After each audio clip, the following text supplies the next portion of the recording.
Since 1995, over 26,000 international students from all walks of life join the British investigators' training courses in anomalous phenomena within ufology, paranormal and supernatural, parapsychological study, anomalous phenomena, science, hypnotherapy, spiritualism, astrology, astronomy, cryptozoology, and many other areas.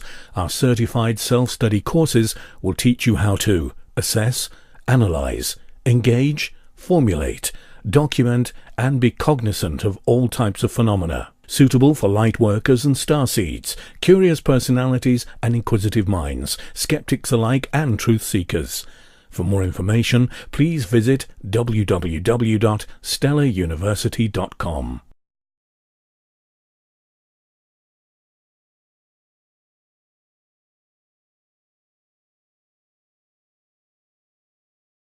Well, really, it's a tale of two circle philosophies. You're going to hear perhaps the alternative view of crop circles as opposed to the one that you're most familiar with, which is not necessarily going to be one that I'm going to tell you I support. I'm not going to stand here and say, this is what is happening, this is what you must believe. You will form your own opinions. I hope you do. I am doing that, and I'm also, as was just said then, not wedded to any hypothesis at all. My mind has changed several times over the past 12 years. It is quite likely to change again, and I am directed by the events as they happen, not moulding and shaping those events to fit in with a theory or an idea that I've already decided upon. Now, having said all of that, I better make clear what is not true about me. I am not, as George Wingfield is, primarily a crop circle researcher. I got into crop circle research purely by default as a UFO investigator, and because in the early days crop circles and UFOs were indistinguishable to those who reported them. So as the Director of Investigations with the British UFO Research Association, it was really my job to help discover whether or not there was something that the British UFO Research Association should be looking at. And that's how I got involved, right at the start, when the first circles appeared 12 years ago. And I followed them ever since, and I have investigated crop circles myself, but I don't devote all my summers to doing exactly that. So I make that clear so you're not under the illusion that I'm the most learned authority in the world on this subject. That is very far from the truth.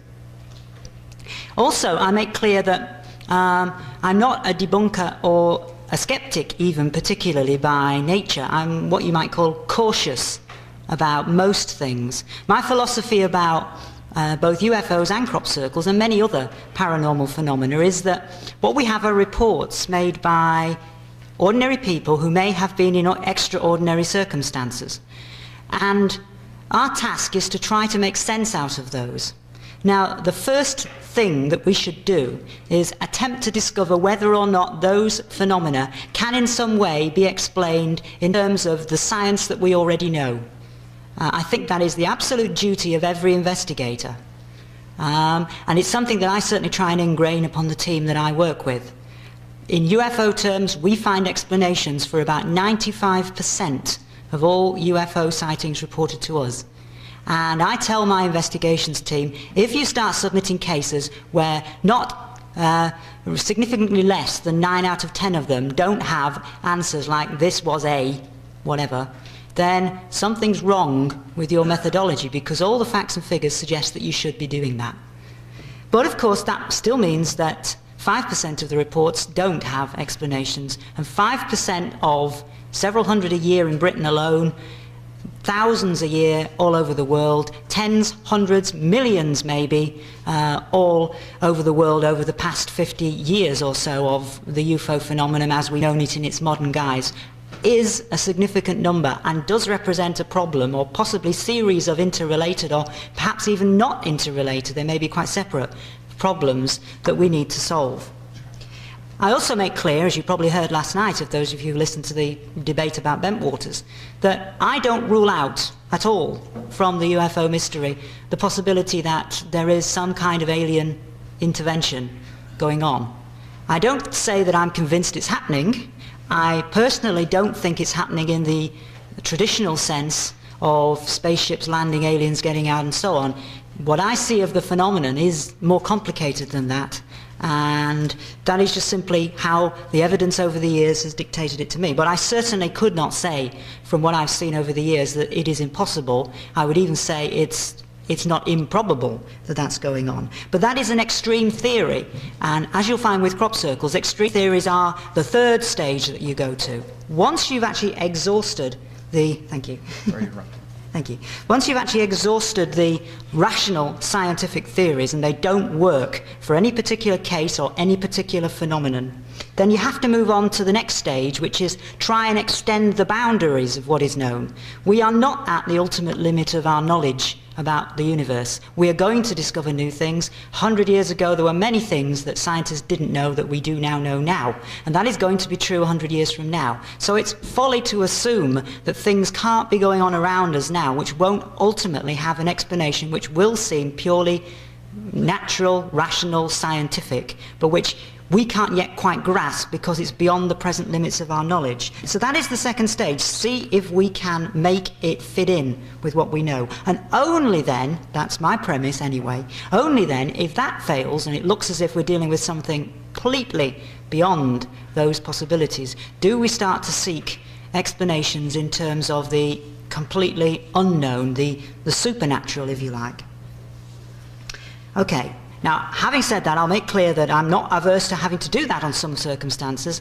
I have personally myself experienced what other people will call paranormal phenomena. I've had an out-of-body experience. I've had several very vivid premonitions, including one of the disaster to the Space Shuttle Challenger, which I have no way of explaining in scientific terms as we understand them now, or as we can begin to understand them by extending the boundaries of knowledge. They do seem to suggest there are more things to this universe than we have even begun to fathom out. So the possibility that that is true about crop circles is certainly there.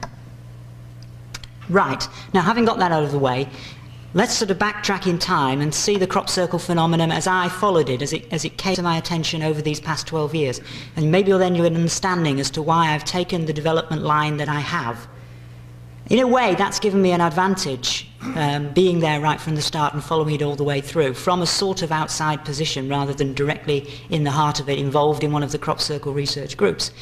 The people who are involved in the crop circle research groups, and like George, who've been looking at crop circles intensely now for the last 3 or 4 years, have a different set of advantages from having done that, and a different set of disadvantages to the ones that I have. So that's why you're getting two quite different perspectives on this subject. Well, although crop circles began 12 years ago, we now know that they didn't. We have now found many records of crop circles dating back long before then.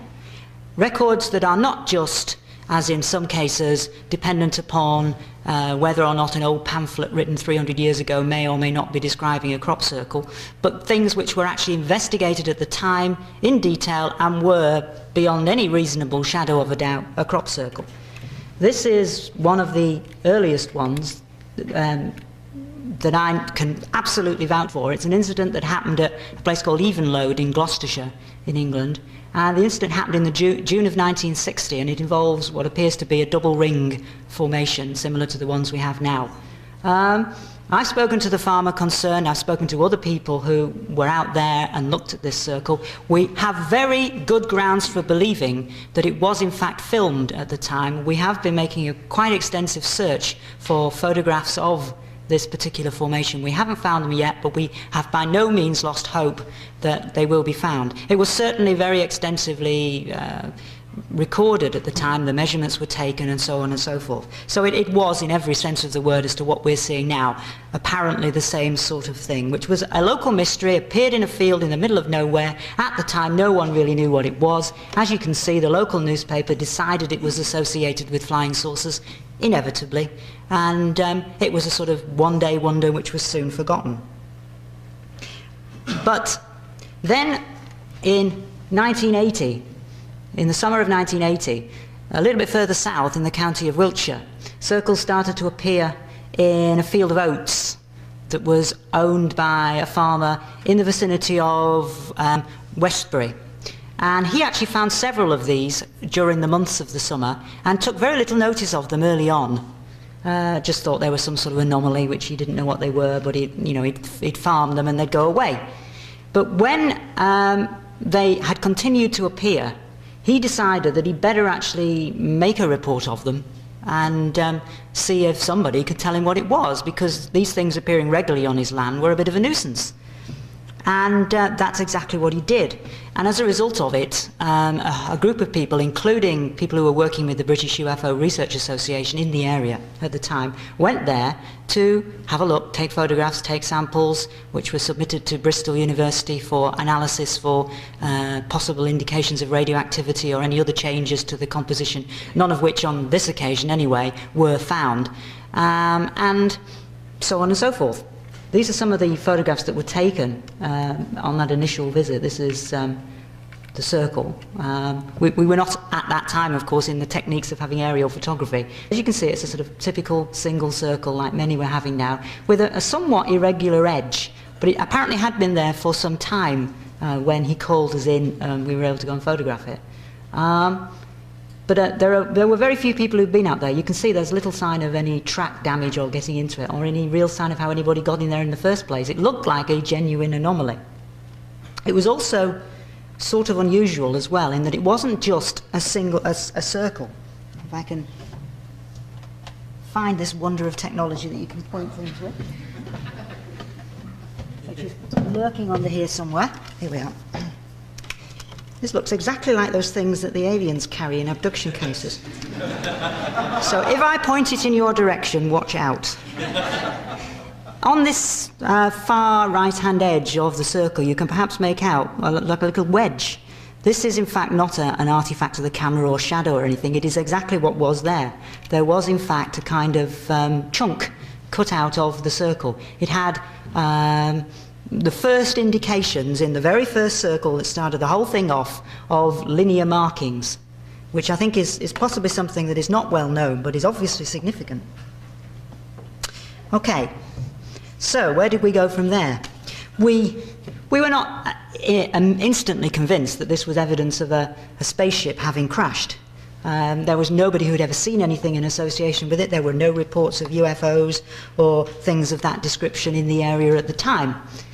But, of course, it was the way that the media regarded it. It was a very short-lived media interest thing. A local UFO enthusiast carried a story about it in which he did say that it was a UFO. There was some speculation about the UFO being invisible, and it sort of died a death from there on very quickly.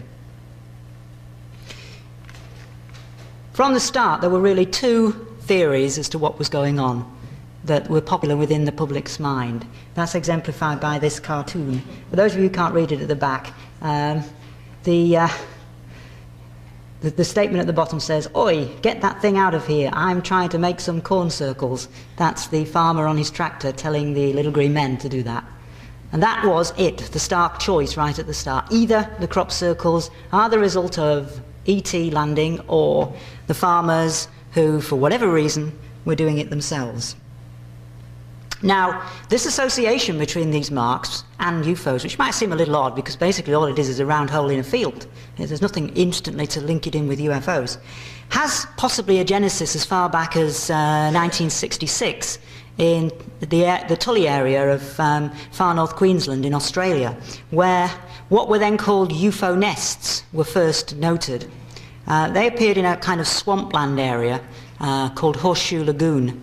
This is about 50 or 60 miles south of the town of Cairns. It's a fairly remote area. It's mostly rainforest. It's very swampy. And it's about as far removed from an English cornfield as you could possibly get. In addition to which, this circle that appeared was seen by one of the local farmers in direct association with a UFO. He saw this thing take off from this lagoon and rise up into the air. It was a kind of dome-shaped, oval-shaped, dark grey mass. And leave this circle of reeds, swirled in the similar way to the crop circles in corn, oats and whatever, floating on the surface of the water. They'd apparently been actually sucked up from the bottom of this lagoon and were now floating on the top. I think in this instance this is one case where we can be reasonably certain a hoax was not involved. Now Doug and Dave, these two old codgers from England who said last year that they were responsible for a lot of the circles, which may or may not be true. I personally think they were responsible for some, but they certainly weren't responsible for all, and at the very most they were responsible for 10%. That's even the maximum they themselves claim. So they're a factor, but they're not a significant factor in the phenomenon. They actually said that they got the idea from these circles in the Tully area of Queensland, because one of them was living in the area at the time. By wonderful irony, typical Fortean coincidence this, I was actually in Tully on the very day that the Doug and Dave story broke. I happened to be in Australia, and I went up there to talk to the local people about what had been going on. It was interesting to discover that these circles had been appearing pretty regularly ever since 1966. They were not a one-off occurrence. It was something that happened and that the locals mostly just assumed to be an environmental factor. No one had a real explanation. I got all kinds of theories about what it was, just as you do if you talk to people now about circles in England. But there were very few of them who seemed to think they were anything to do with aliens. That was interesting. However, that was what brought the relationship between UFOs and these circular marks possibly to prominence anyway. Right from the start of those first circles in 1980, this chap got involved. He's Dr. Terence Meaden, who I have considerable respect for. I've known him now for quite a number of years, and I believe he's very sincerely tried to get to the truth about what is going on. He is, in a way, a meteorologist, but he's really a bit of a maverick meteorologist. He's not part of the mainstream, and he really is a physicist more than a meteorologist. He took to meteorology after he left his physics. And really what he does is he consults with various companies, power stations, things like that, in terms of how they might locate their buildings to minimise potential storm damage. Now you might find it odd to believe, living here particularly, that tornadoes and whirlwinds are common in Britain, but they do happen. They're by no means as destructive as they are here, but of course any old tornado that happens to rip through a nuclear power station is not good news, so he did have something to do. He has an organisation called TORO, which is the Tornado and Storm Research Organisation, which is interested in all kinds of unusual vortex activity in the atmosphere. And he also edits a journal of meteorology, which is a very interesting magazine because it's different from the mainstream of meteorology. It takes account of unusual things. So you will often find in there stories about ball lightning, unusual holes in clouds and stuff like that. It's a kind of William Corliss type publication of meteorology. Now, he immediately assumed, looking at these circles, that they would fit into his field of work. They looked like something swirled on the ground. His philosophy was that they probably therefore came from the air, therefore the product was presumably swirling air. And he has gone through a series of metamorphoses of his phenomenon. It's the similar phenomenon which has changed slightly according to the way the evidence has developed. I personally have some reservations about the way he's been changing over the last few years. I think, unfortunately, as with many scientists who find themselves with a pet idea that they have devoted a lot of time to, they tend to go overboard with it. They tend to want to try and assume everything can be explained by it, and they tend to also react instantly to media judgments of it. And if something comes up which doesn't appear to fit, then rather than what I think they should have done, and that is sit, ponder, wait and see how things pan out, to instantly try and conjure up ways and means in which that new evidence can be made to fit the phenomenon. And I fear that he's been doing a little bit of that recently, and that might have led people to slightly move away from the basic hypothesis that he was proposing. I'll come back later on to more details about exactly what it was he was suggesting, but just bear in mind for the moment that his essential idea was that it was a rotating aerial force from the air, therefore, in that sense, a physical, natural part of our environment and not the product of any kind of alien intelligence. Okay, now before we were working with him from the start, we had seen no evidence of a direct link with UFOs. As it happens, I think, at that time, this was a premature conclusion, and I think we were wrong then, but at the time, based on the limited amount of evidence we had, that was a fair conclusion to have reached. This is a Bufora researcher called Paul Fuller, who became the Bufora officer who was most involved in crop circle research from about the mid-1980s onwards. He was very closely aligned with Dr. Mead, and still is, and is also now part of Toro as well as being part of Bufora. But one of the things he did, which was interesting and useful, and this was perhaps a fairly unique joint funded project between Bufora and Toro, so it was a kind of link between a science organisation and a UFO group, which was certainly unprecedented in Britain, and I don't suppose there have been all that many of them in America either, was that they decided to actually do a survey of all the farmers in one county. Paul is by profession a statistician. I'm glad I didn't have to say that last night at midnight. But statistician is what he does, and that means he has access to a lot of information and figures that this one county in England, Hampshire, which happens to be a place where a lot of circles have been forming, along with Wiltshire, those two adjacent counties are the areas where most of the circles over the past decade have been. And he was therefore able to basically get the information about all the cereal farmers in that county. So therefore be able to do a reasonably good statistical survey, which that could be sent out to them, and they could then send information back telling us whether they'd had any circles in their land, what kind of circles they were, how far back into the past these had appeared, and things like what they personally thought these circles were.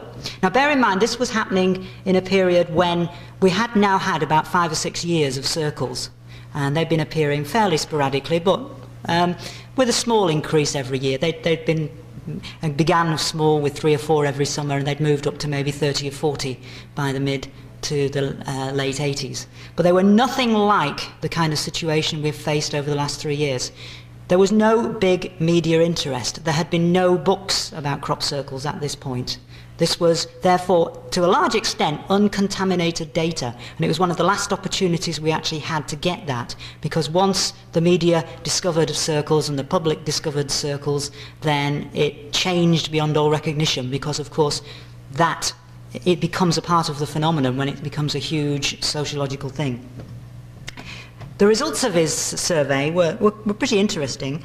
What it found effectively was that farmers more or less split down the middle in terms of whether they thought these were hoaxes or whether they thought that they were produced by some sort of a weather effect.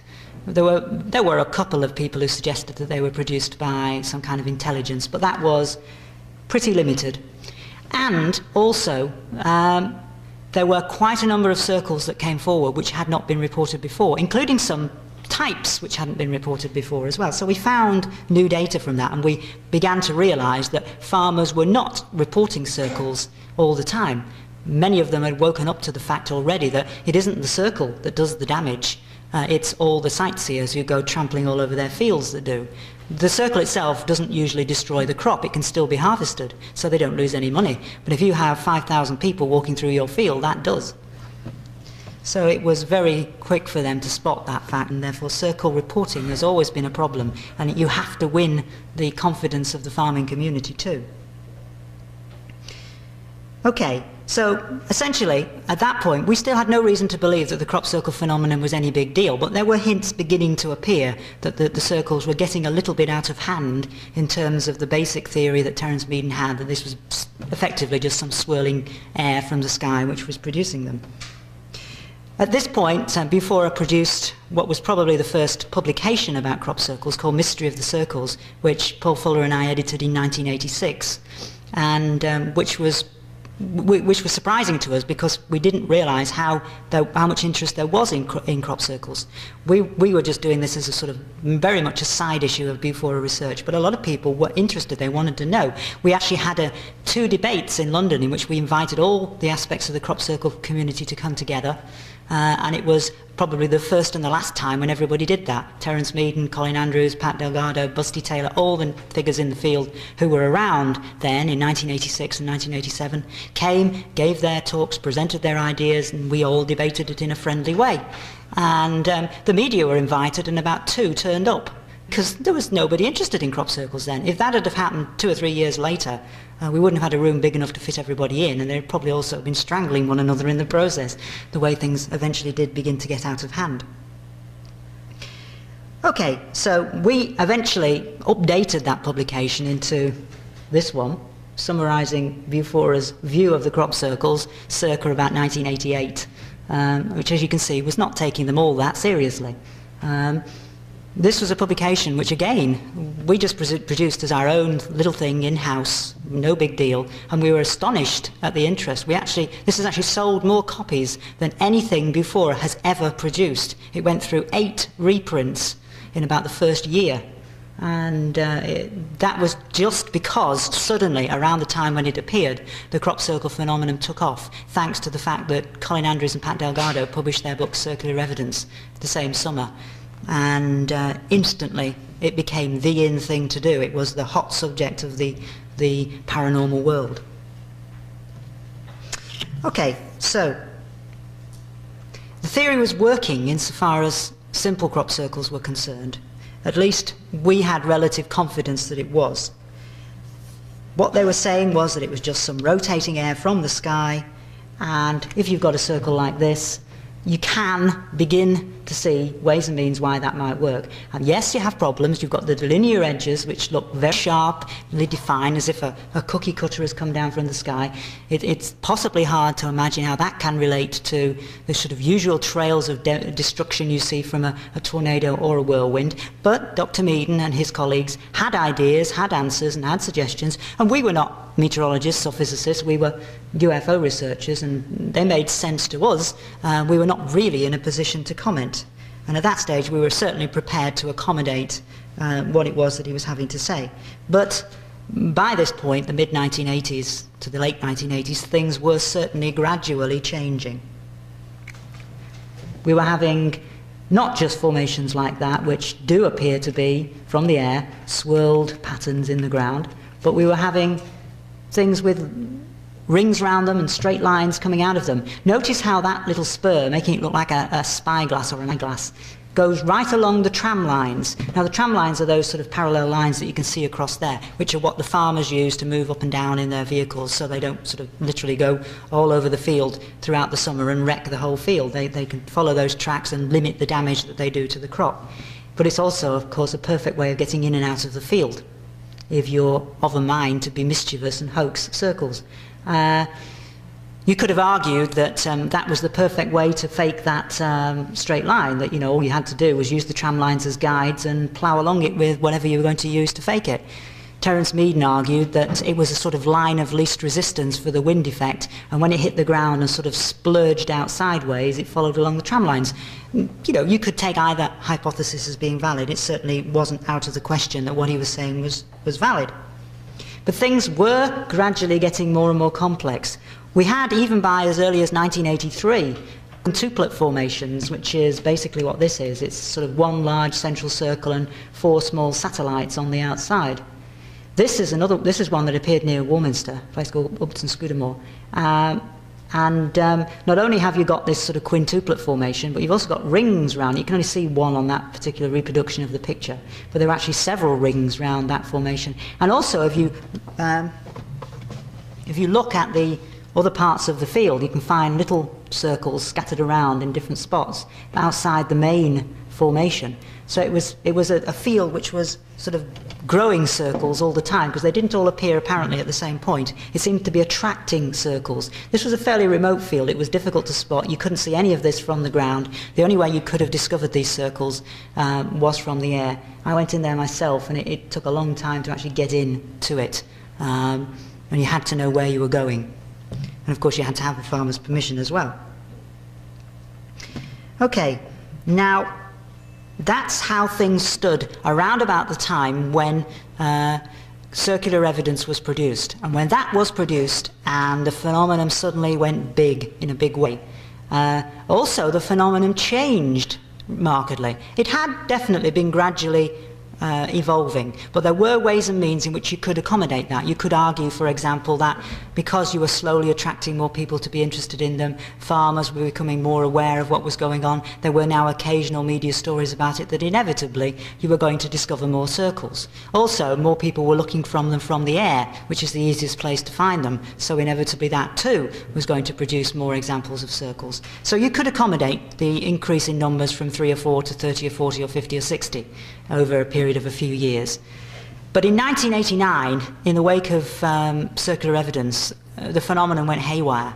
We started to get hundreds of circles, and we started to get circles of incredibly complex design. There's Colin Andrews in the days before circular evidence, in one of the circles which he was working on with before at the time. At the centre, where you can see the sort of swirl pattern that forms also in the side there, in the centre of a circle, giving you this lovely sort of Catherine wheel type effect. Beautiful rotational forces, intricate design, and it's the beauty of them, of course, which has captured the attention of most people. They don't look like they could be done by nature. But then again, bear in mind, there are many things in nature which have beautiful designs. Snowflakes, for instance, if you look at them under a microscope, have lovely, beautiful geometric patterns. So we shouldn't rule out of court the possibility that apparently pretty geometric designs can be formed by nature. Okay, what we were worried about with Imbuphora, once Colin and others came out with their ideas, first of all in a magazine called Flying Saucer Review, which is a popular UFO journal in Britain, and later in their books and through the crop circle societies that were formed in the wake of 1989 and 1990, was that their argument that this had to be an alien intelligence that was doing this. Now, as I said right at the start, I'm not opposed at all to the possibility that that could be true. But I do think it's premature to reach that conclusion without having explored the other possibilities thoroughly first. Excuse me. Have I got any water here, or are these just cups? Oh. I have to magic the water, do I? Okay. Oh, right, thank you. Thank you very much, yes. So this is what we were particularly worried about at Bufora, this possibility that the idea that they were alien, was a premature conclusion that needed more application of thought. And one of the reasons, well, several of the reasons really, why we argued for caution was that we had been spending some time looking to see whether or not there was a historical precedent for the crop circles. If Dr. Meaden was right, and this was a natural phenomenon don't suddenly appear out of nowhere. I mean, it would be highly unlikely that suddenly in 1980 circles would start to appear and then they would begin to get more commonplace and so on. There were in fact very good reasons, which Dr. Meaden rarely talked about, which we could see, which could make that happen. Thank you. For instance, that the changes in the atmosphere produced by the hole in the ozone layer, or the depletion of the atmosphere, certain boundary layers there, could have had an effect on any process that goes on in this layer between the atmosphere and the Earth. Also, there were changes that were occurring in cropping patterns too. We were using more and more effective types of pesticide, which were causing the crops to become more resistant. And therefore, possibly, we had a situation where some kind of boundary had suddenly been crossed, and a whole combination of these effects may have come together. And suddenly, something which was relatively rare in the past, and only when the right combination of circumstances were reproduced did it produce a circle, was now happening more and more often. When the right environmental conditions met the right conditions on the ground, and lo and behold, a circle formed. Yes, okay. But nevertheless, we thought it would be useful to look back into the past and see what we could find. And we did, and we found circles, not only from about 30 different countries, had been reported extensively throughout the literature, if you looked hard enough, of what superficially at least, and it was difficult to be sure in many of these cases, resembled the things that we were seeing now. But also, we found cases going far back into the past. We now have a database of about 120 circles pre-1980. So it isn't just sort of isolated events like that one at Evenlode. There are now quite a few. There is no doubt at all that the phenomenon is more common now than it was before, or at least is more commonly reported, but I think probably more common as well as more commonly reported. But nevertheless, it was around, and we have some pretty good anecdotal admitted reports, because there can't really be very much else from this far back in the past, of circles appearing in the early part of this century and in the latter part of the last century. We have some farmers who are quite adamant that they've told us that these circles have been on their land on and off every year, more or less, for 40 or 50 years in their father's time and their grandfather's time, and so on. Also, what we also found was that if you looked at the way that the circles were distributed in Britain, other than in the counties of Hampshire and Wiltshire, which we call Wessex, where these circles were appearing during the 1980s, we found that before the 1980s they weren't appearing there. In fact, occasional ones were, but they were appearing pretty randomly scattered throughout the rest of the country. We had circle events from Devon, we had one from Gloucestershire, which I mentioned before, we had them from Cheshire, which is 200 or 300 miles further north. They were literally scattered. We're obviously going to focus their actions on the area where the researchers were and where the cameras were. So that was another reason why a lot of more circles might start to appear in Hampshire and Wiltshire. Not substantive proof, of course, of what we were arguing, but sufficient proof, we felt, to suggest that this conclusion, which was reached very early on, that an intelligence was trying to tell us something, was at least perhaps a little premature. There are also what you might call pseudo-circles that appear, circles that look impressive at first sight but are actually no such thing. This is a circle which you could see if you passed down a very busy motorway. It's actually the one I mentioned briefly last night that appeared in the dip, where the road dips literally, by the army base at Burton Wood, the US Army base there. It appeared in a field. The army base is literally behind your back as you're looking at that photograph now, and the runway is effectively just across the other side of the road. That's the view you initially saw. I went round the back, there's nothing but fields for a couple of miles round the back there, found the farmer. He had no idea that this circle was there. He was puzzled and intrigued, and in fact we went out on his tractor and then went in to the field along the tram lines, which took quite a long time to get to because it was way over the far side from where the farmhouse was. But of course, as you can see, it's near this fence at the front, which is actually the boundary fence to the motorway. So anybody wanting to get in from there, if they wanted to hoax it, could have got over there very quickly. But there are no signs of any tracks there, and there were no tram lines from this side either that they could have gone along. So hoaxing was never really a likely option.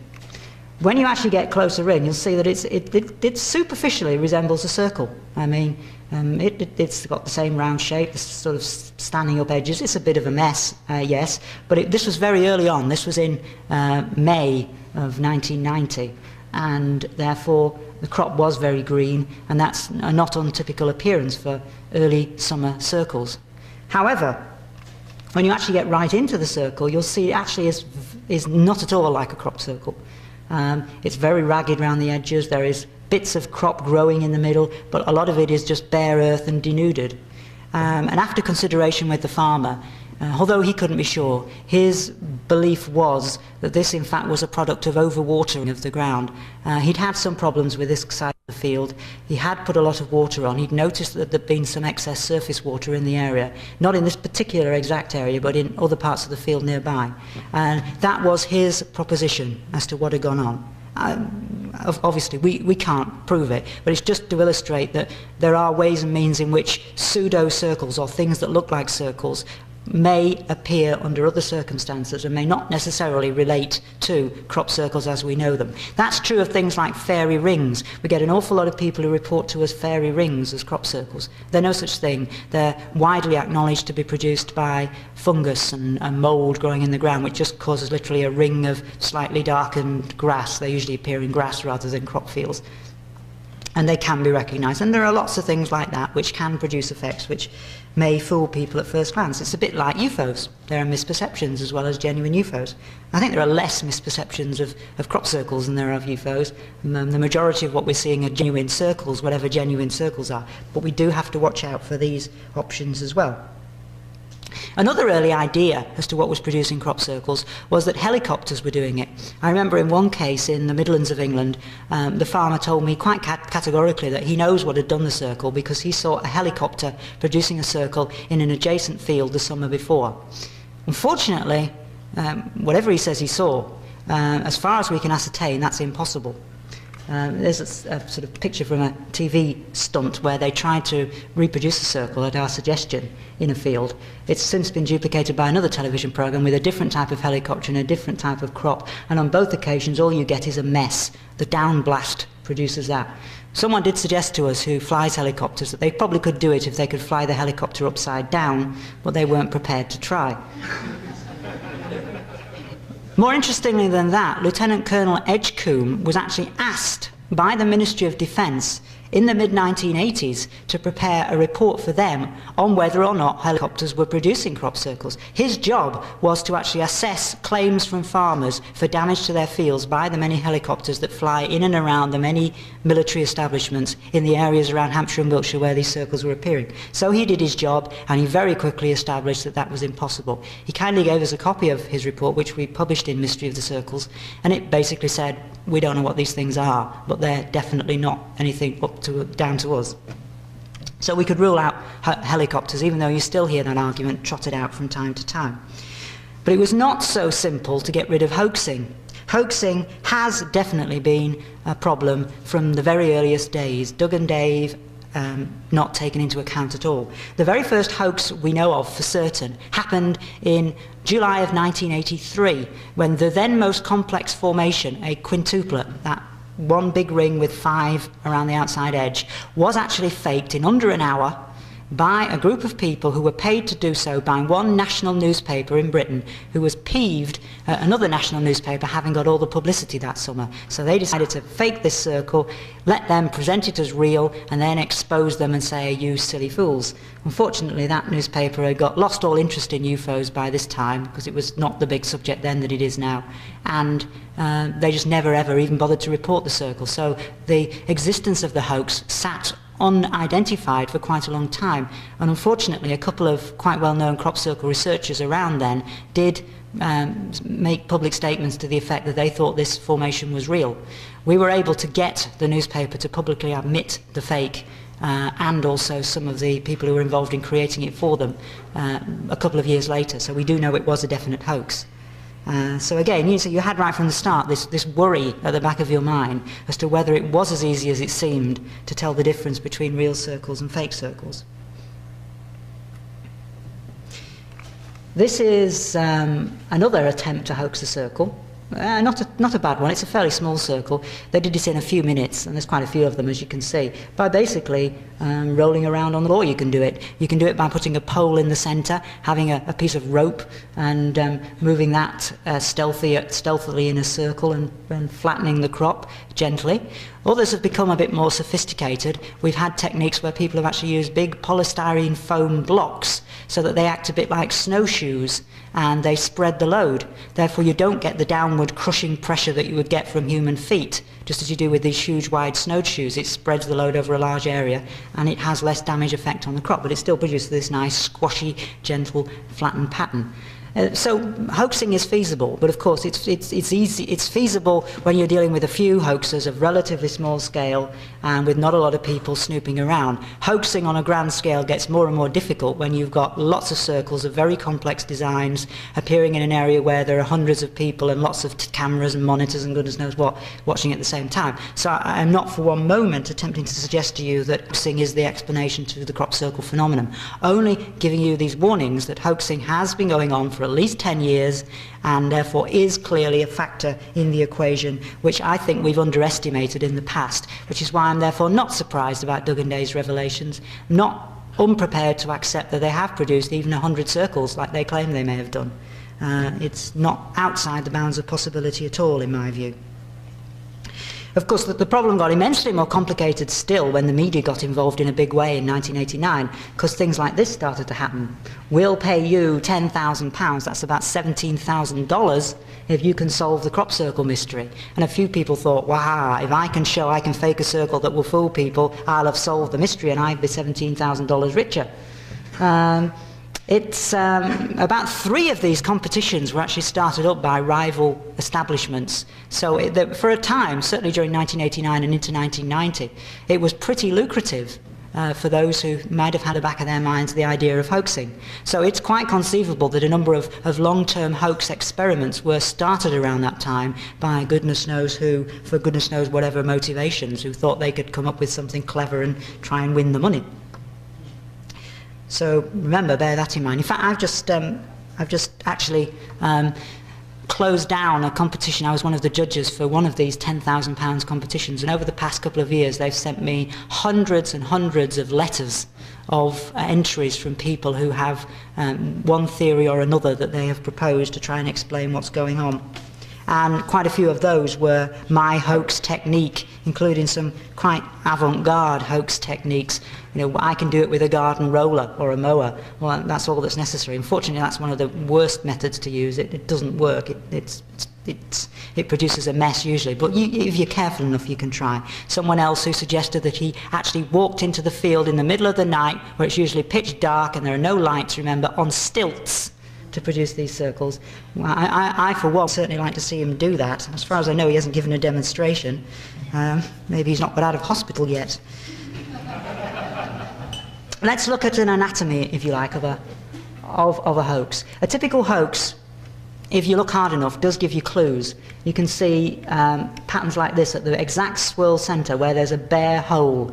That's usually an indication, I've found, that that's where the pole went, if they're not very clever at covering up their tracks. That is the centre of a definite hoax, which was suspected, eventually admitted, to have been created by a UFO buff who wanted to get some local publicity for a UFO society.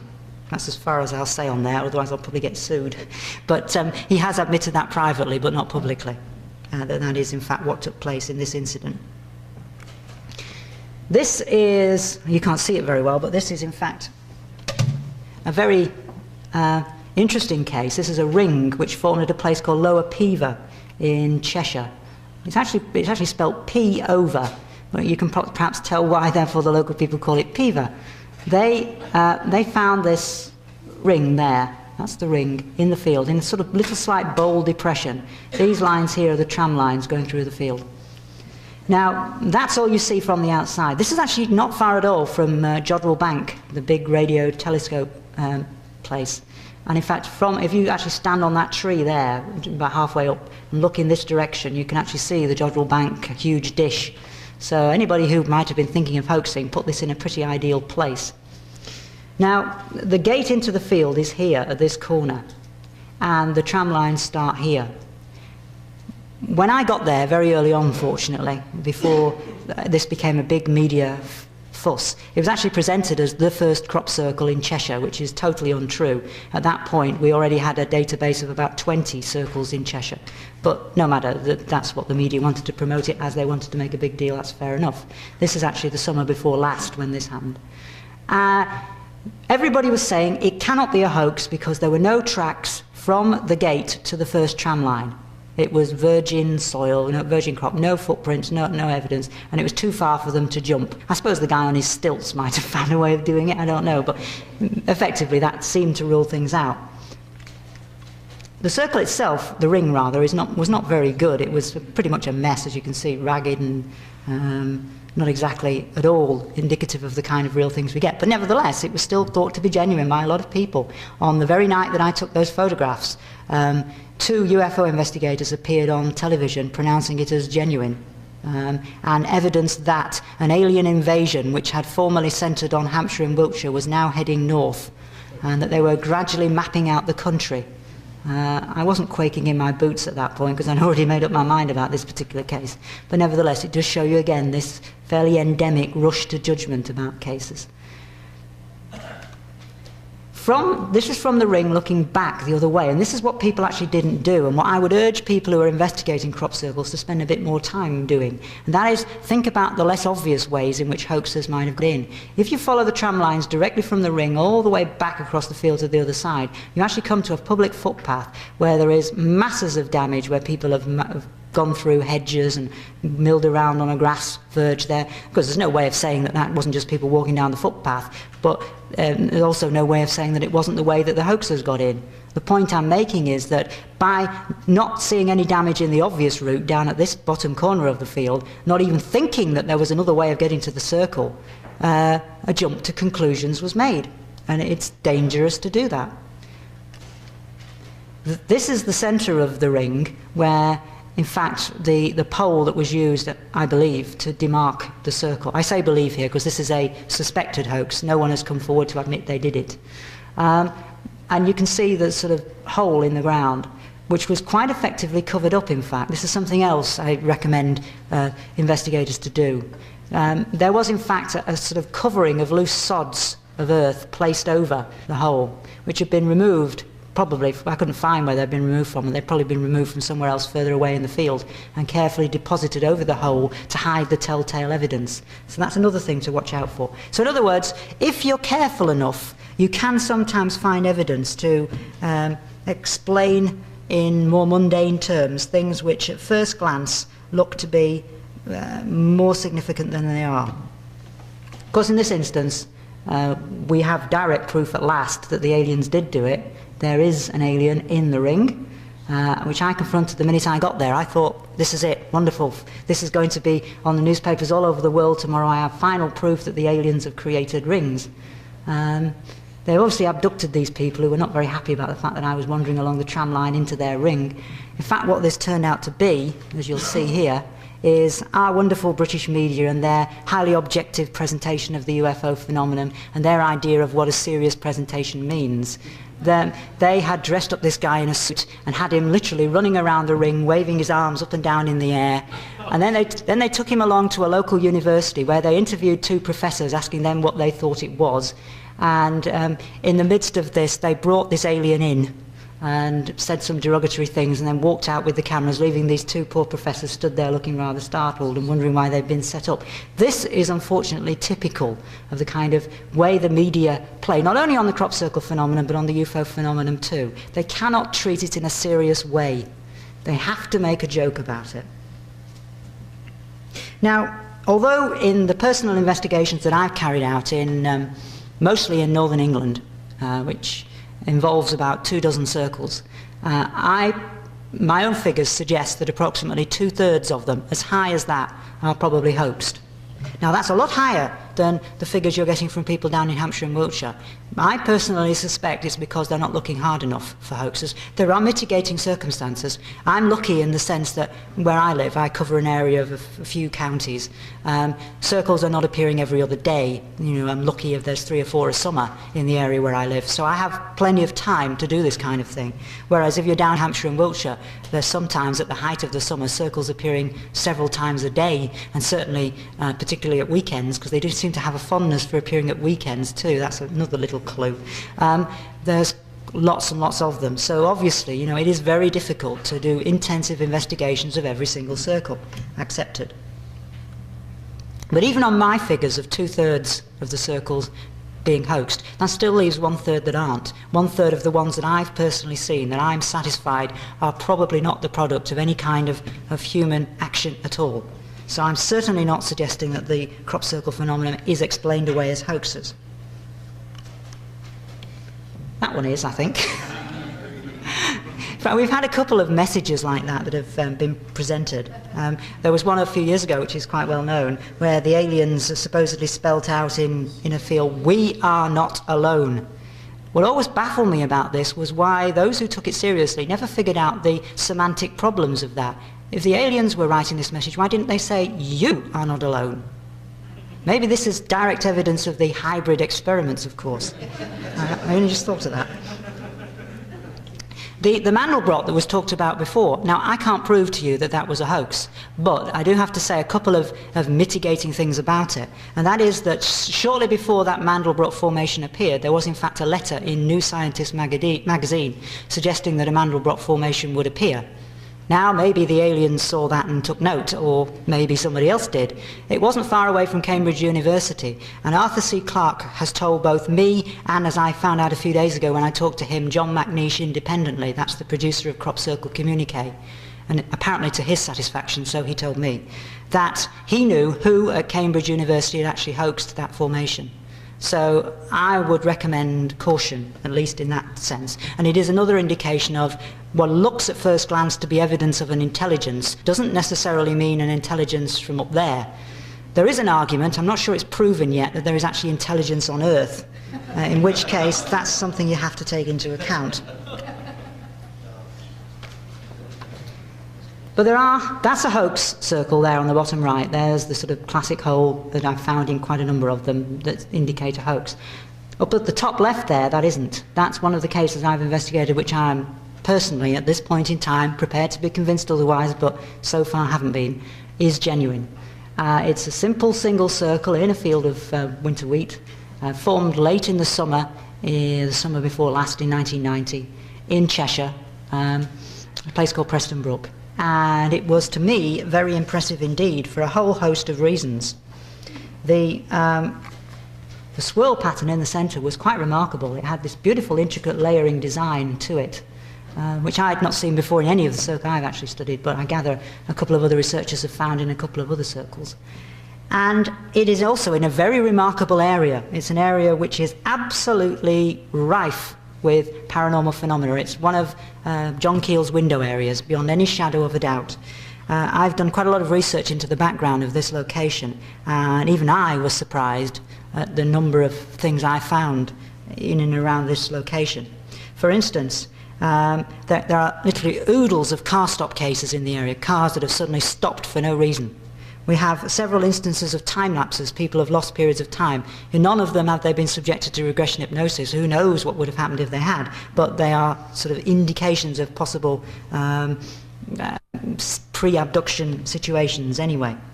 We have lots of sightings of UFOs. We have a wonderful poltergeist case where a very famous TV weatherman in Great Britain, by irony, I presume, unless there is a cosmic spirit up there which loves to play practical jokes, but he was a weatherman. He was actually on a barge filming some non-related programme for television, travelling the canals of northern England, going through a tunnel when this very strange effect, he described it as like a strange suction effect, but it got popularised by the media as a poltergeist, literally sucked what was described again by the local newspaper as a can of baked beans, which allowed them to make all kinds of jokes about the wind, being sucked up into the air on its own volition. In actual fact, when I talked to him, he told me that it was really a can of beer, but they decided to hide that fact from the newspapers because that would have indicated to the newspapers that they were probably drunk at the time, which he assured me they weren't. This, in fact, happened inside a tunnel, which I didn't know at the time when I investigated this case, because I investigated that case about a year before the crop circle appeared. But in actual fact, the tunnel goes right underneath the adjacent field on the same land owned by the same farmer as this crop circle appeared upon. In addition to this, and this is even more incredible, 2 abduction cases have happened within 1 mile of this crop circle. One of them happened, and this is even more staggering, about as close as you could get to that crop circle without actually being in the field. I actually measured it, and it was about 350 yards from the centre of the circle. An abduction case happened. That is absolutely astonishing. I don't know what the odds or coincidences are for that, because I certainly only know of about 40 abduction cases in Great Britain, and that one of them should happen that close to a crop circle is pushing it a bit. In addition to this, there's a famous contactee case from the 1950s, which happened only a couple of miles away from here. A chap who met aliens from the planet Zomdick. You'll probably find it if you look through some of the old 1950s literature. But there are case after case after case like this. I mean, I've only scratched the surface in this brief introduction to it there. Interestingly too, the picture I showed you last night of the guy who saw this figure coming down the embankment and wandering in front of his car, although that isn't in the immediate area of where the circle was, it actually isn't very far away at all, certainly close enough to be too close for comfort. I didn't tell you last night that there was an awful lot of dimensions to this case which I didn't go into, most notably of which was that this guy actually died, while still very young, from multiple cancers which he protracted in the months following this being struck by these beams of light coming out of this. But even more interesting, and I only decided to re-include this photograph after listening to Linda this morning, is that when we were investigating the site, a couple of days after the incident had occurred, at the exact spot where this figure had come down the embankment, we found on the grass verge there a rabbit which had a hole in it, No blood, no indication of it having been struck by a car or anything. At the time, I blush, we did very little about it. This is going back to 1978, so we did have animal mutilations were unheard of in Great Britain then. We didn't take any notice of it at all, but we did record it, we did make a record of the fact. It is in fact in the article we wrote about the case in Flying Saucer Review at the time, so we prove we're not retrospectively inventing this. But whether or not that is pure coincidence or not, I don't know, but it was important that I should mention that in view of what Linda said. So really, we're faced with a situation here of trying to figure out what is going on here. I think that from what I've said, I hope you'll agree, certainly I'm satisfied, that the original premise that Bufora had right at the start of our investigations, that there was no relationship between crop circles and UFOs, has now been shown to be inaccurate. We were as guilty of premature judgment as I'm now accusing others of being today. I accept that, absolutely. There is, in my opinion, a relationship between crop circles and UFOs. I don't know what that relationship is, but it's there. Now, there are so many ideas about what crop circles are. Oh, I have missed something very important out, which I'll mention. You remember the cage that Linda was telling you about in the abduction case? This is an incident where some people were poaching by the side of a river. Then they saw this object come down, and these small entities get out, produce that cage. In actual fact, although this is an artistic reproduction which was produced for my report to Flying Saucer Review, the witness testimony says that the cage was slightly larger than that. What they did with that cage was they actually took it to some immobilized and apparently paralyzed cows that were standing in the field right by where this object had come down, and they used it not to apparently capture the cows, but to move the bars and the frames up and down as if they were taking measurements and dimensions of it. This incident happened in January of 1978. It happened only, in fact, 6 weeks prior to the other incident that I've just told you about, and only a few miles away. This, in fact, happened at a place called Devil's Garden, where, again, I found from researching the folklore and history of the area, there are masses of strange phenomena events associated with it. This happened 2 miles from where that classic swirl crop circle at Preston Brook was that I told you before. It's yet another case in this extraordinary window area where these phenomena are occurring. Another indication that we just cannot ignore this apparent relationship. So what are the ideas that people are coming up with? As I said before, I've seen hundreds of them from this competition, the £10,000 competition, which eventually was, it was decided not to award anybody anything by the newspaper because they concluded that nobody had actually proved what the phenomenon was. But ideas have ranged from demented hedgehogs running around in circles, which I was one of the early ones I think we could effectively rule out. One of my favourites is a theory that somebody came up with, that German bombs from World War II, which had been dropped when the bombers were fleeing back to Germany, had sunk deep into the ground, and over the decades their chemicals had begun to corrode away and they react with one another, and now they were exploding deep underground, one after the other, in a chain reaction, producing the circles on the ground. Absolute nonsense, of course, but it was a wonderfully clever idea. Perhaps my favourite, though, was... oh, there's another theory, yes. This is the sort of cartoon imagery that we're getting now. The comment at the bottom says, well, I think we can rule out unusual activity by the sun, which, if anybody's been to Britain in the summer, you'll know why that's a particularly apt description.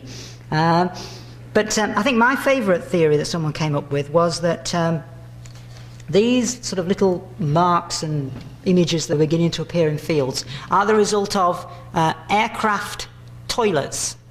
Literally what happens is when you flush the chain, if you're flying overhead, the contents of the lavatory falls down from the sky and freezes high up in the atmosphere. It goes plop down into the field in the middle of the night, marks out this depression. Of course, as the sun rises, it gets warmer, it melts, and it sinks into the ground, so you never see any sign of this, and lo and behold, you've got this wonderful circle apparently formed out of nowhere. My impression is this is a wonderful way of explaining crap circles, but I don't think it actually works in this instance anyway.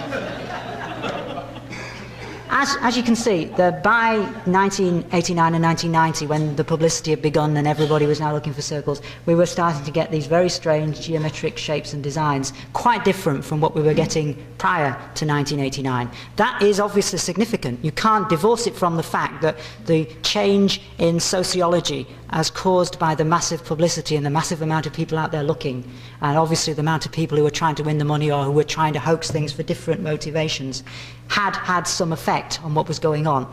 But whether it was a real change in the phenomenon or a response to that, it was definitely a change, and we were getting all kinds of complex shapes. I'll just show you a couple because I'm sure that George is going to have plenty of more recent weird and wonderful patterns to show you in the next part of the presentation.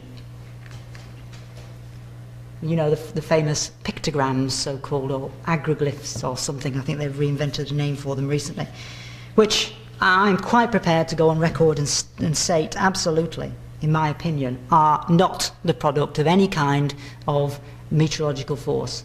Dr. Meaden did try, valiantly, but in my view foolishly, to find a way of changing his theory to accommodate these. I think if you had been able to step back and look at these with any kind of a rationalist eye, which wasn't desperately trying to make your theory work, you would have seen that the best thing to do was to either forget your theory or find a way of demonstrating that these circles are hoaxes, because that was the only realistic alternative at this point in time. If these circles are not hoaxes, then as far as I'm concerned, they are the product of something much more bizarre than any kind of meteorological force. I personally think that's self-evident. I don't see how anybody could conclude anything different. But nevertheless, for the record, I think it's only fair that that actually be stated. There's just another sort of view of the kind of long drawn-out formation that we have in these fields. The argument was, of course, for them against them being hoaxes, that this would take a long time to produce. But in real terms, when you bear in mind the five-circle formation that was formed as early as 1983 by a hoax, it's not really impossible. It's a question of man-hours, I suppose. If you have enough people out there in the field doing it, you can do it in a relatively short space of time. So that isn't itself an argument against the size or complexity of a formation. Although perhaps demarking a complex formation at night without any artificial lighting, as you can see, there are no lights for anywhere for miles around there, so you would have a tough job in the dark producing something like that. It does become a problem. This is a very good book about crop circles, a sort of edited compilation of different views and opinions of what went on, edited by Ralph Noyes, who again was mentioned last night in terms of the Bentwaters case, but is now very deeply interested in crop circles. The reason I show this is simply because of an interesting report that came from a member of the Army Signals Corps, who tells us of an experiment that he says he was involved in about 20 or 30 years ago. I forget the exact date at the moment. But the point is that what he says they did was they went into a field, a cereal field, and they placed this high-frequency radio mast in the field. And they were told not to go into that field. It was dangerous to do so. And the following morning, they went into the field to dismantle the equipment, and marked out around the mast was a circle, but not just an ordinary circle, a quartered circle like that. And the quarters had actually followed the strut lines of the guy ropes, the pole structure that was holding up the mast. And he thought that obviously what had happened was some radiation which was being generated by whatever this experimental equipment was that they were using had obviously followed the lines of these struts and produced this quartered circle effect. Now, that may be a fabrication. I have no reason to think it is, not from the conversations I've had with the person involved. It may have nothing whatsoever to do with the crop circle phenomenon as we now know it today. Or it may well be that whatever energy force was involved then is involved in whatever is producing the circles now. We just don't know, but it's an anecdote which was worth pointing out under the circumstances. As I said before, hoaxes are an intelligence, apparently, of some kind of intelligence anyway. I mean, the amount of destruction they do, it does make you wonder. But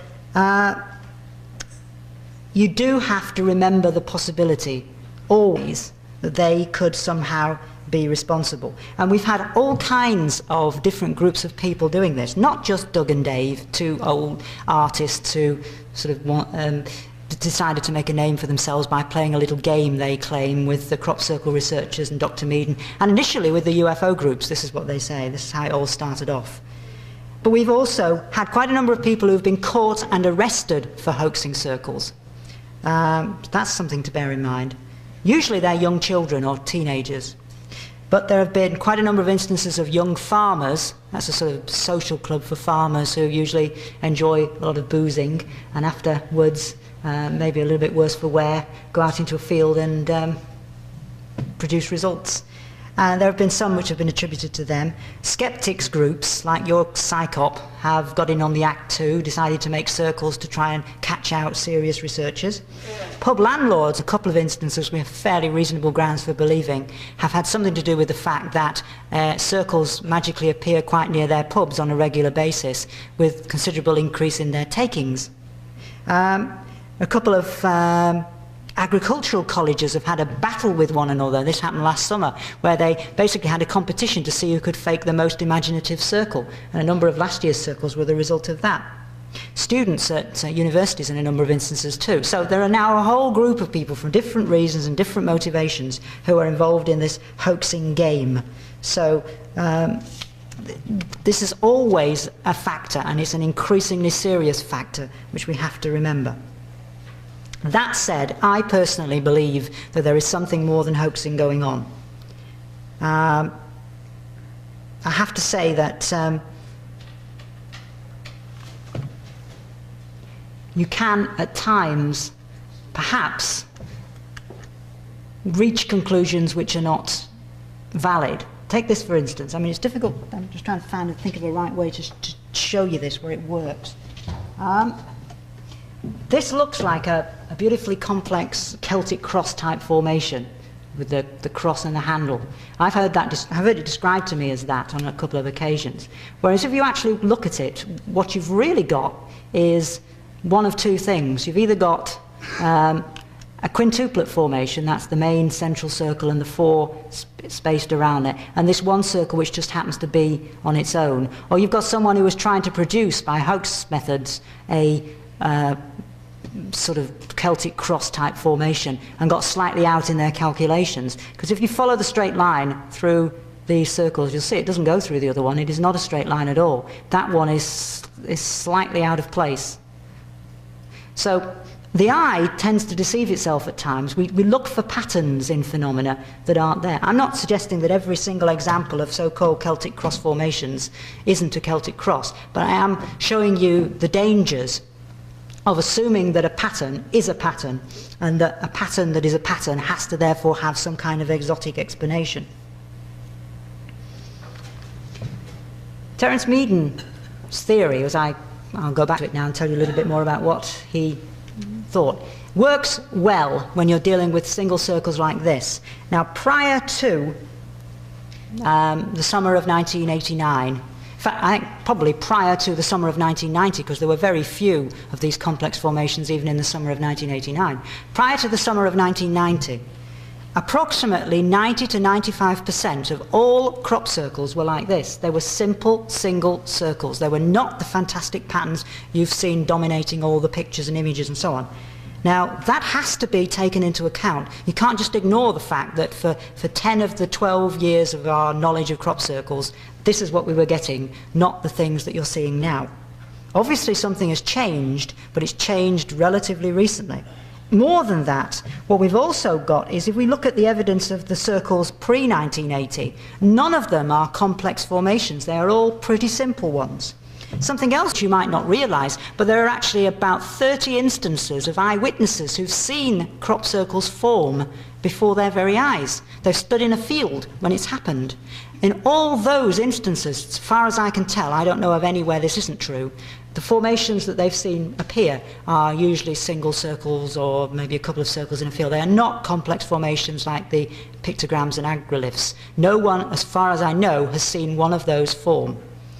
Now that's curious, isn't it? Why? There should by now be someone who's done that if this is a part of the phenomenon. Where were they in the past? A typical instance of this happening was a case at Blythe in Northumberland, where a couple saw, well, they didn't really see very much, because the thing apparently came down from the sky. It was invisible. This is why Terence Meaden thinks it supports his theory of it being an airborne effect. And it sort of appeared to be a corkscrew. They could tell from the way it was sort of affecting the loose corn on the top of the field. And it produced a circle in a matter of seconds on the ground below them. Then this effect corkscrewed back up again and dissipated, so it appeared to have risen to a few feet above the field, and then some distance away across the field it happened again. It came down and it produced a second circle. Now this might explain why in these instances, if this is the kind of effect that Dr. Meaden is suggesting, there is no trail of debris across the field like we would expect. It's as if it's something that's sort of mostly just above ground level and is sort of temporarily coming down and touching the ground like a finger, rising up again and then coming down. Of course, what they saw could have had an explanation in an entirely different way. They could have seen a completely different force. They are not saying and cannot say, we saw what Dr. Meaden says is going on. But of course, what they are describing is effectively some kind of, what if you're taking the simplest possible route, some kind of natural phenomenon.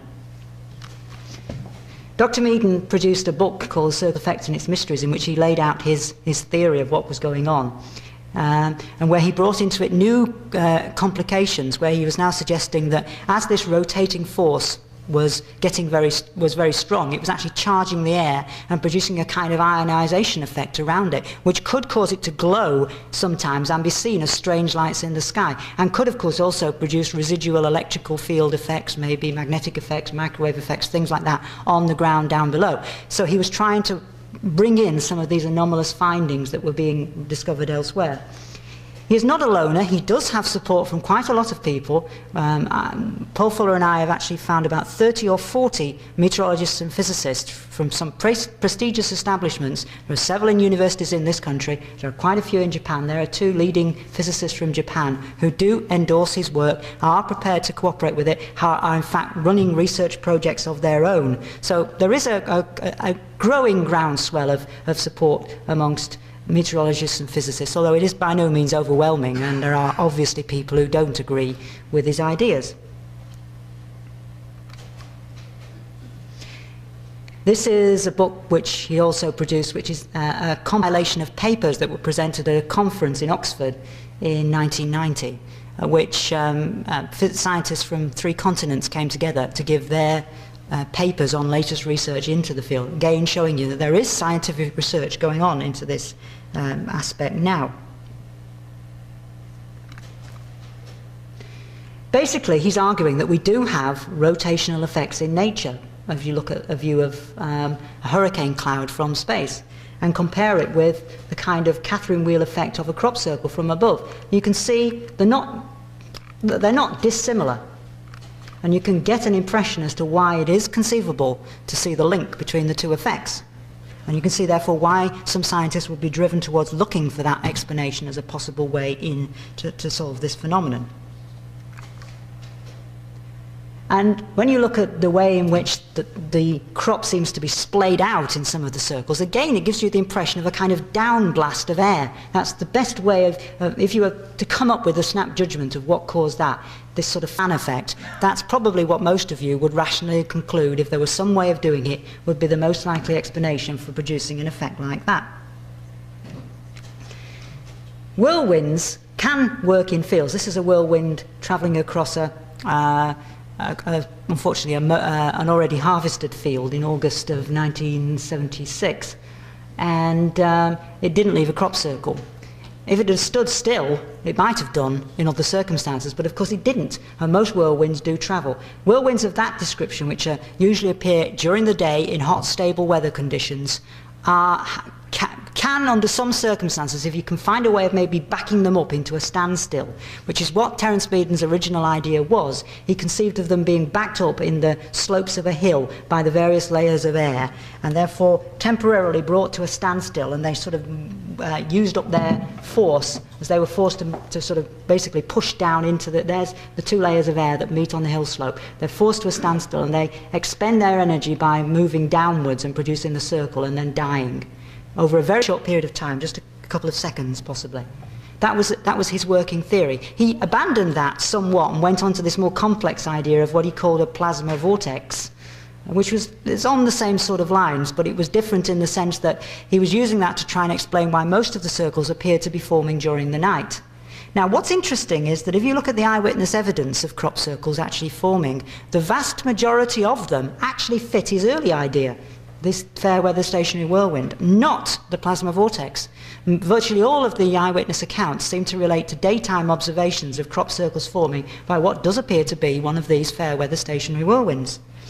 That's a puzzle. I mean, I have a very good case from Marple in Cheshire, where a circle was left in grass outside a school field, and where the school children actually saw the loose hay being taken up from this field by what they described as looking like a UFO. It was actually a sort of dark lens-shaped thing, which turned out to be the loose hay, which had been swirled into a lens shape and was literally hovering above this circle which had been left on the ground. And then it seemed to form some sort of buoyant stasis position in the atmosphere and started to move off horizontally over their heads. And as it moved over their heads, they felt a strange pressure sensation pushing down on them above, tingling sensation too, as if there was an electrostatic field associated with it.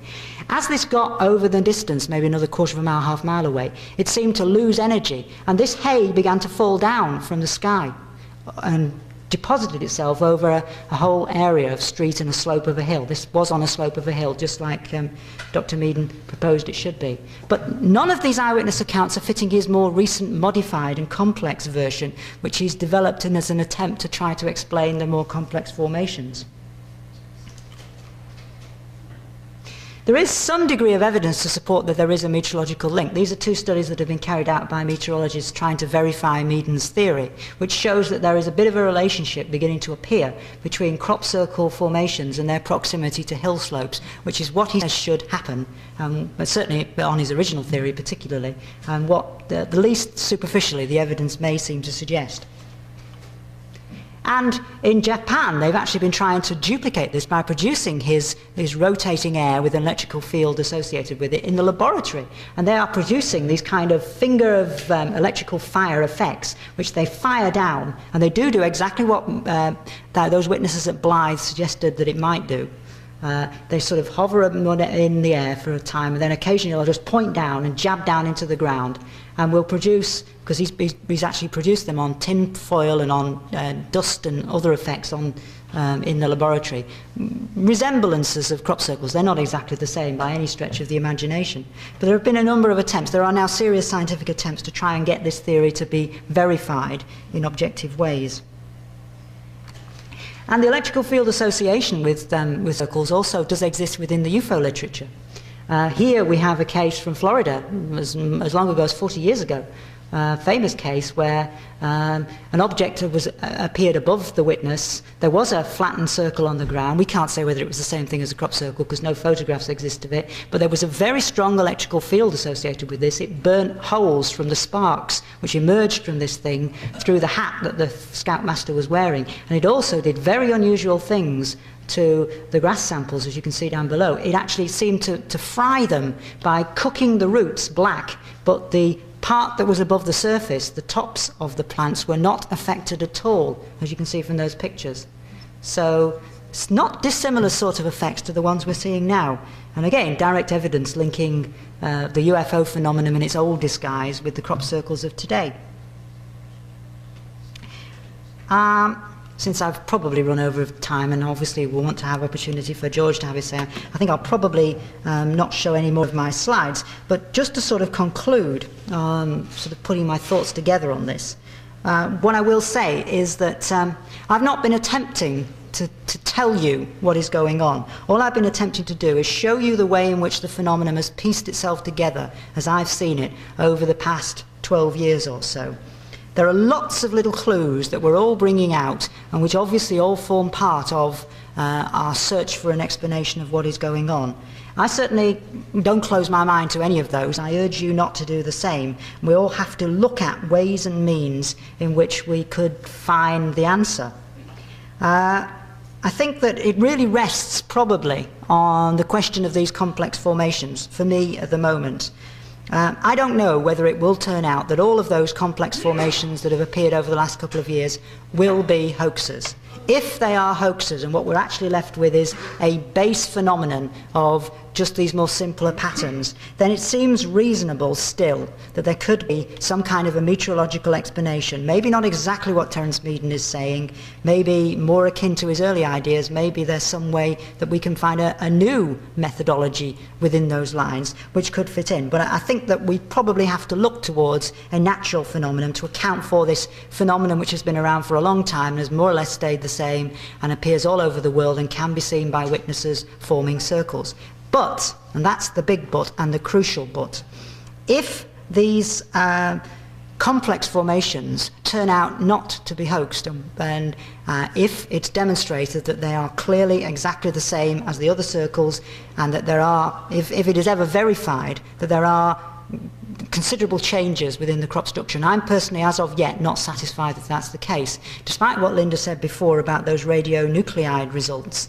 My understanding of it is that they're not as clear-cut as you might believe, and that Marshall Dudley himself is unhappy about some aspects of the work that they did, so much so that they've decided that they do have to duplicate them this year. Even worse, there are some researchers, and I don't know who's right and who's wrong here, who argue that some of the positive results he's claiming are from a circle which they believe, beyond a shadow of a doubt, has been demonstrated to be a hoax. Now, if that's true, that's extremely worrying, of course. So, in other words, this question is still open. But if we can get that evidence that is going to verify this kind of change, if you like, occurring within these complex formations, then obviously I think we're in a whole new situation. I wonder myself if there's not maybe a kind of hybrid explanation here that we could possibly bring to bear. Is it conceivable that there was a meteorological effect of some description, or a natural effect of some description, which has always been around and which has been responsible for a few circles year in, year out all over the world for centuries or decades at least, and that now that the world has paid so much attention to the crop circles, that has been the stimulus just over the last 2 or 3 years for something else to occur.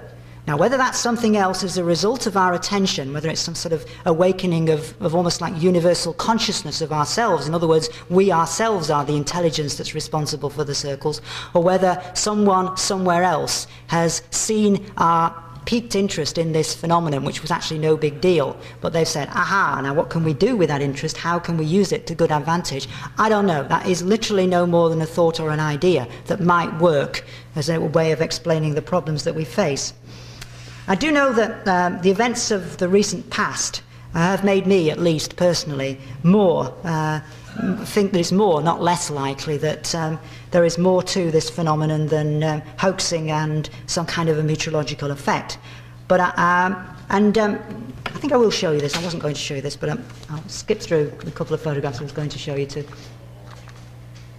this, which is possibly, we can't prove this, but is possibly a photograph of whatever it is that produces the circles.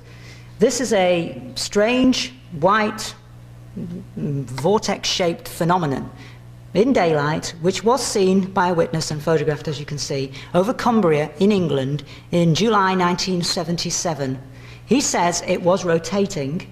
In fact, he personally likened it to a tornado funnel cloud at the time, but said it was quite different. He'd seen a tornado funnel cloud and it was not like this, besides which it was glowing with this sort of internal energy, as you can see. This was not directly responsible, so far as we know, for producing a crop circle, but certainly in the same area, within a couple of miles of where this was photographed, within that period of time, within a day or so, because we don't know the exact date when it formed, a circle was discovered in a field. So it is conceivable that this is in some way related. There are a couple of other cases, like the film you saw of the object flitting around a circle. We don't know what that is. We don't even know whether it's directly related to the circles, because it was flying over a circle after the circle had formed, so there's no direct link, just as there's no direct link here. But there are clues that we've got to piece together. And I think that really is probably the appropriate place to end, because George is going to give you a lot more clues from his own perspective, which I hope you'll listen to in the same way as you've kindly listened to what I've had to say. And then maybe at the end we'll be able to synthesize something out of all of this which will give us an insight into what is taking place. But all I will heed you to do is not to jump to conclusions about this. We're still at the start of our investigation of this phenomenon, I fear. And it's early days to conclude that we absolutely know what's going on. We don't, we have clues, we're working towards an answer, and let's just have a bit more harmony, understanding and open-mindedness about what exactly there is to take into account. Thanks very much.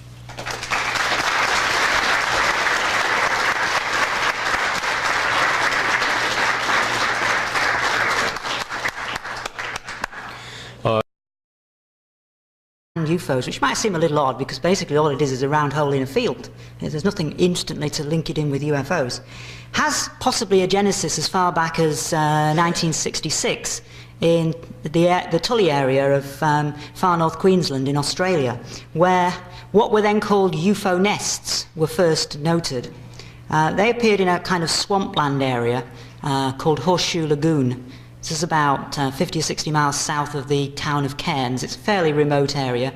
It's mostly rainforest. It's very swampy. And it's about as far removed from an English cornfield as you could possibly get. In addition to which, this circle that appeared was seen by one of the local farmers in direct association with a UFO. He saw this thing take off from this lagoon and rise up into the air. It was a kind of dome-shaped, oval-shaped, dark grey mass. And leave this circle of reeds, swirled in the similar way to the crop circles in corn, oats and whatever, floating on the surface of the water. They'd apparently been actually sucked up from the bottom of this lagoon and were now floating on the top. I think in this instance this is one case where we can be reasonably certain a hoax was not involved. Now Doug and Dave, these two old codgers from England who said last year that they were responsible for a lot of the circles, which may or may not be true. I personally think they were responsible for some, but they certainly weren't responsible for all, and at the very most they were responsible for 10%. That's even the maximum they themselves claim. So they're a factor, but they're not a significant factor in the phenomenon. They actually said that they got the idea from these circles in the Tully area of Queensland because one of them was living in the area at the time.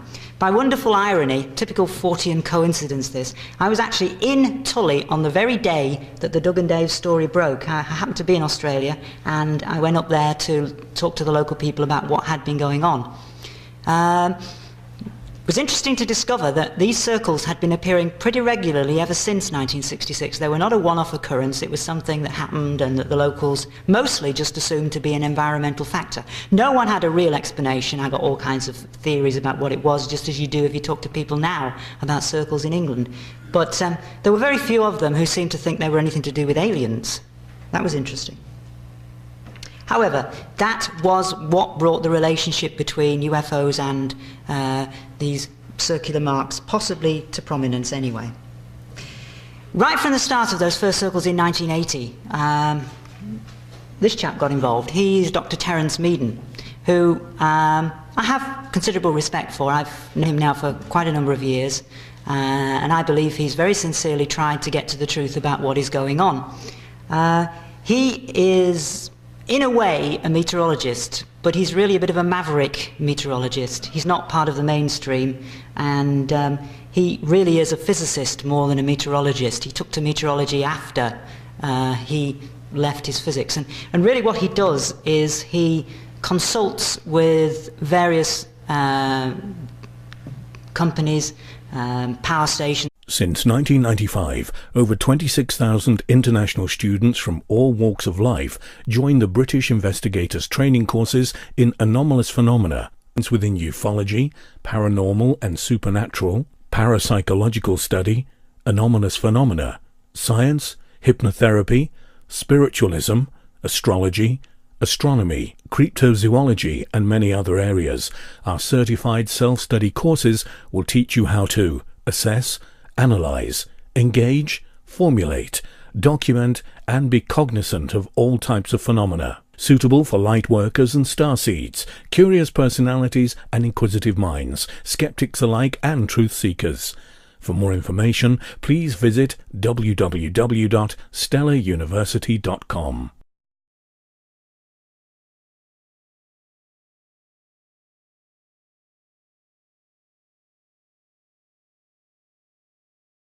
Well, really, it's a tale of two circle philosophies.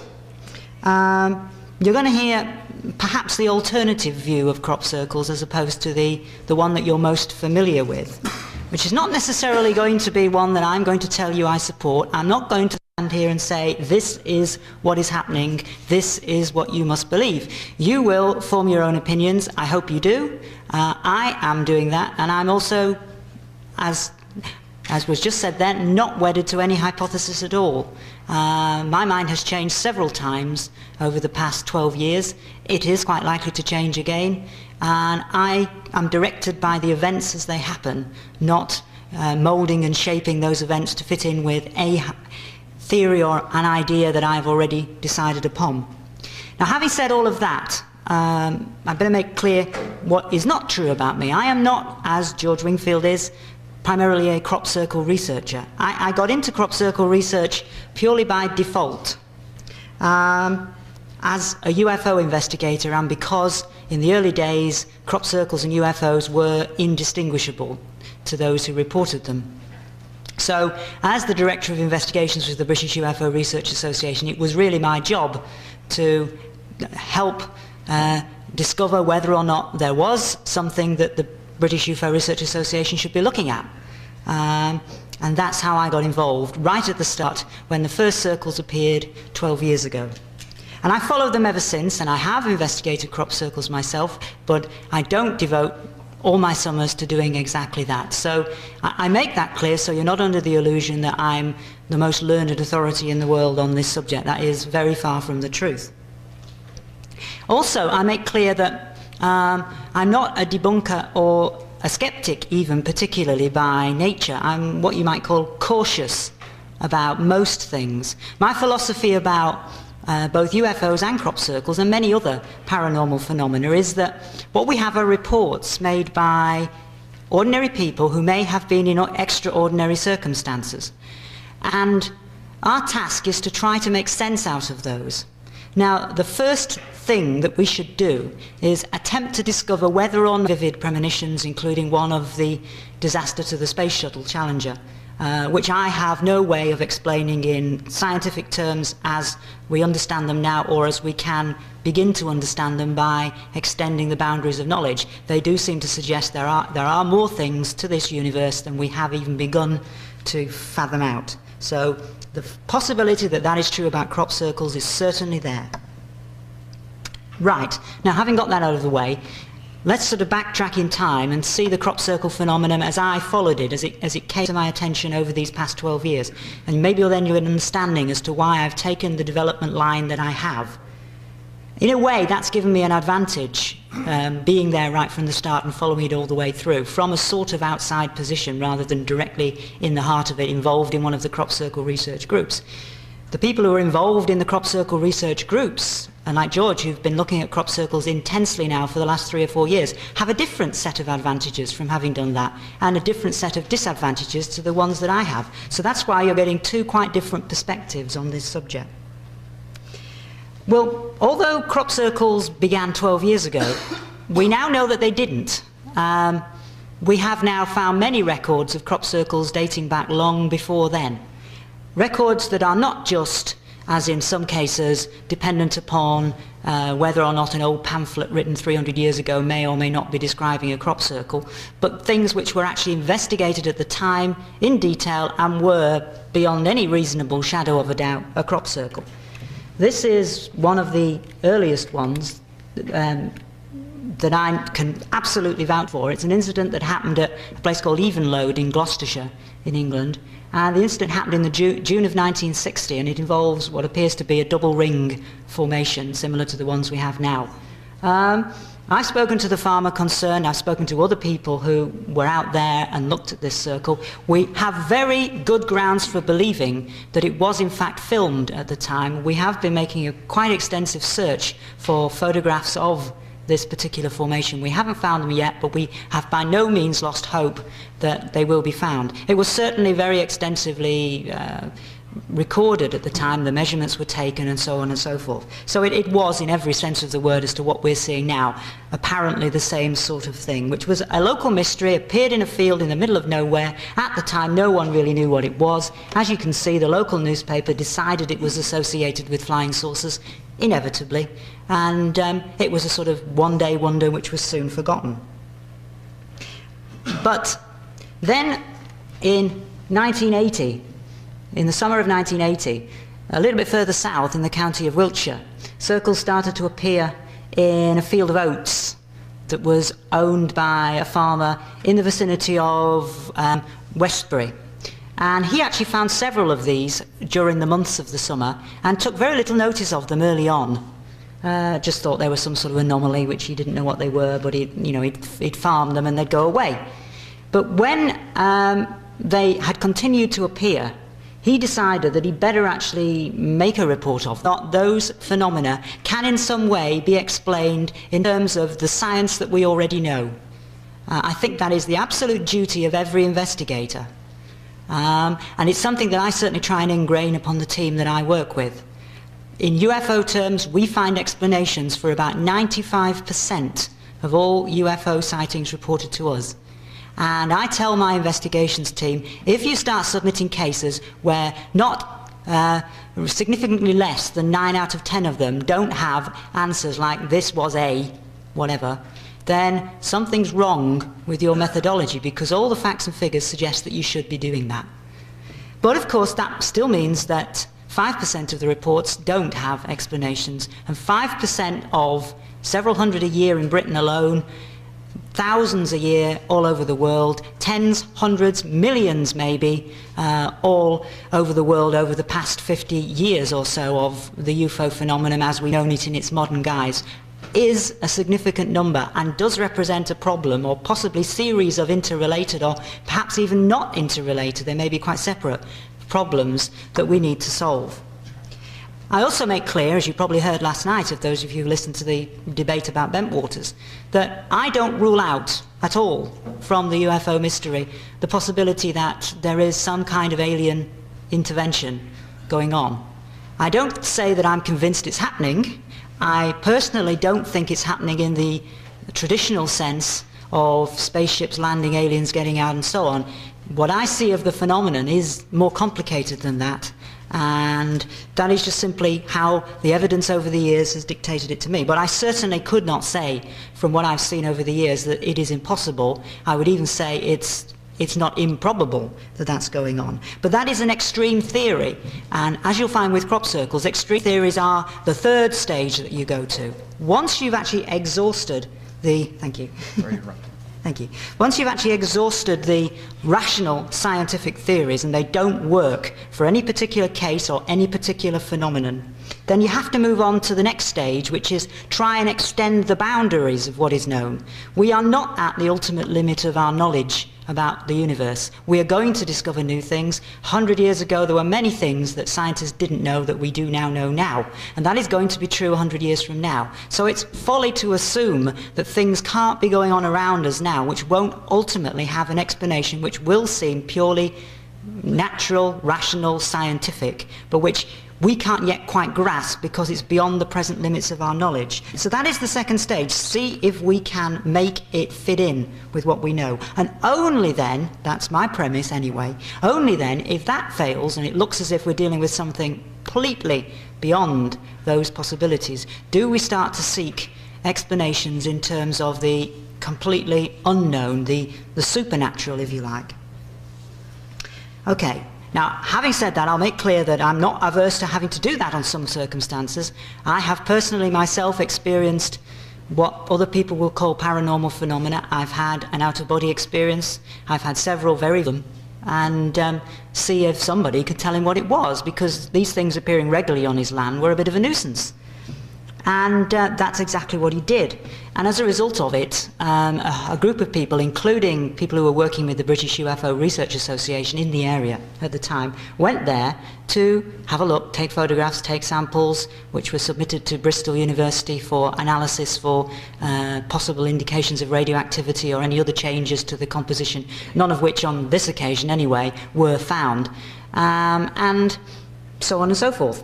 These are some of the photographs that were taken on that initial visit. This is the circle. We were not at that time, of course, in the techniques of having aerial photography. As you can see, it's a sort of typical single circle like many we're having now, with a somewhat irregular edge, but it apparently had been there for some time when he called us in and we were able to go and photograph it. But there were very few people who've been out there. You can see there's little sign of any track damage or getting into it, or any real sign of how anybody got in there in the first place. It looked like a genuine anomaly. It was also sort of unusual as well, in that it wasn't just a circle. If I can find this wonder of technology that you can point things with, which is lurking under here somewhere. Here we are. This looks exactly like those things that the aliens carry in abduction cases. So if I point it in your direction, watch out. On this far right-hand edge of the circle, you can perhaps make out like a little wedge. This is in fact not an artifact of the camera or shadow or anything. It is exactly what was there. There was in fact a kind of chunk cut out of the circle. It had the first indications in the very first circle that started the whole thing off of linear markings, which I think is possibly something that is not well known but is obviously significant. Okay, so where did we go from there? We were not instantly convinced that this was evidence of a spaceship having crashed. There was nobody who had ever seen anything in association with it. There were no reports of UFOs or things of that description in the area at the time. But, of course, it was the way that the media regarded it. It was a very short-lived media interest thing. A local UFO enthusiast carried a story about it in which he did say that it was a UFO. There was some speculation about the UFO being invisible, and it sort of died a death from there on very quickly. From the start, there were really two theories as to what was going on that were popular within the public's mind. That's exemplified by this cartoon. For those of you who can't read it at the back, the statement at the bottom says, "Oi, get that thing out of here, I'm trying to make some corn circles." That's the farmer on his tractor telling the little green men to do that. And that was it, the stark choice right at the start. Either the crop circles are the result of ET landing, or the farmers who, for whatever reason, were doing it themselves. Now, this association between these marks and